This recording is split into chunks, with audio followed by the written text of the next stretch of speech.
Trump expected to make U.S. move against Iran nuclear deal officials.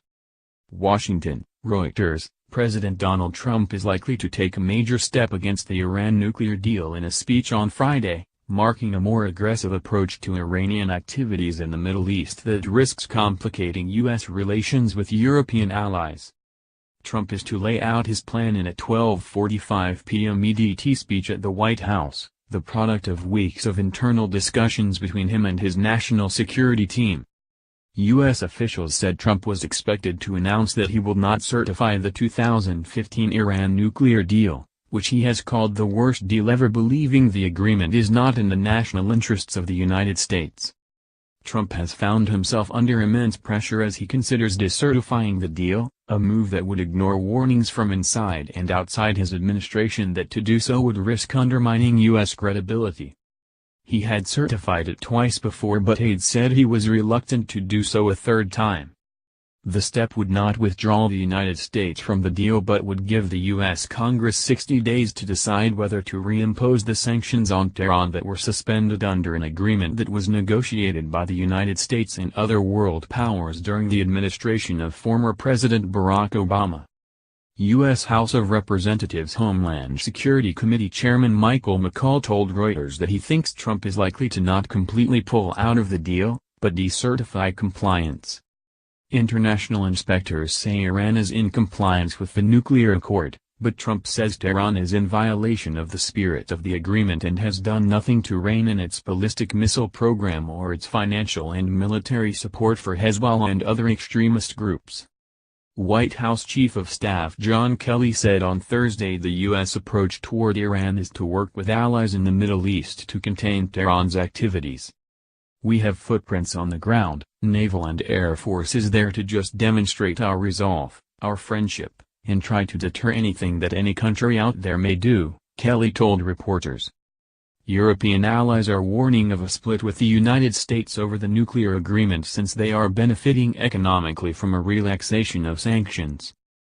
A variety of European allies, including the leaders of Britain and France, have personally appealed to Trump to certify the nuclear accord for the sake of Allied unity.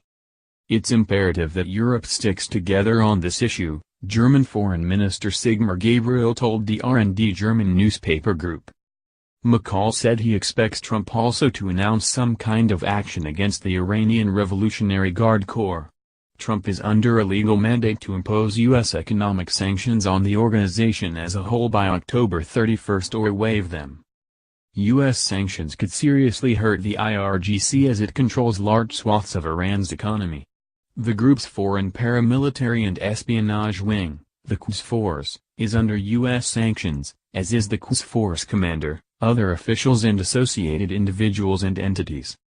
Signed by the United States, Britain, France, Germany, Russia, China, the European Union and Iran, the deal lifted sanctions on Tehran in exchange for curbing its disputed nuclear program. Trump has called the accord an embarrassment and the worst deal ever. European officials have categorically ruled out renegotiating the deal, but have said they share Trump's concerns over Iran's destabilizing influence in the Middle East. China has said it hopes the deal will stay intact, and Russia has warned that a U.S. withdrawal from the deal would have negative consequences. The International Atomic Energy Agency concluded that Iran secretly researched a nuclear warhead until 2009, which Tehran denies. Iran has always insisted its nuclear program is for peaceful purposes and denies it has aimed to build an atomic bomb. The threat of new action from Washington has prompted a public display of unity from the rival factions among Iran's rulers. Iran will react sharply to any U.S. move against the nuclear deal with global powers, Foreign Minister Mohammad Javad Zarif told the Iranian parliament on Wednesday. LA-10-1M1MS. CIA Director Mike Pompeo on Thursday kept up a steady drumbeat of Trump administration criticism of Iran, saying Tehran is mounting a ruthless drive to be the hegemonic power in the region. Earlier this month, U.S. Defense Secretary Jim Mattis was asked at a congressional hearing whether he thought staying in the deal was in the U.S. national security interest. He replied, "Yes, Senator, I do." Reporting by Steve Holland and Jonathan Landay in Washington. Additional reporting by Warren Strobel, Editing by Yara Bayoumi and Grant McCool.